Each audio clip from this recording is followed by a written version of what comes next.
গ্রামের এক কোণে থাকত রহমান, একজন সৎ, পরিশ্রমী আর গরিব মানুষ।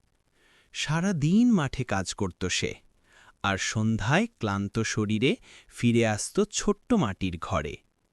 কিন্তু সেদিন ঘরে ছিল শুধু এক টুকরো রুটি।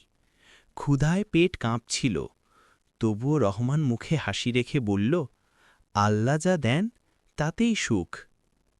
ঠিক তখনই দরজায় কড়া নাড়ার শব্দ। রহমান দরজা খুলে দেখে একজন বৃদ্ধ ভিক্ষুক দাঁড়িয়ে আছে। দুর্বল কণ্ঠে সে বলে, বাবা, ৩ দিন কিছু খাইনি, একটু খাবার দিবের? রহমান কিছুক্ষণ চুপ করে রইল। তার চোখে এক মুহূর্তের দ্বিধা। নিজের ক্ষুধা আর অপরের ক্ষুধার লড়াই চলল তার ভিতরে।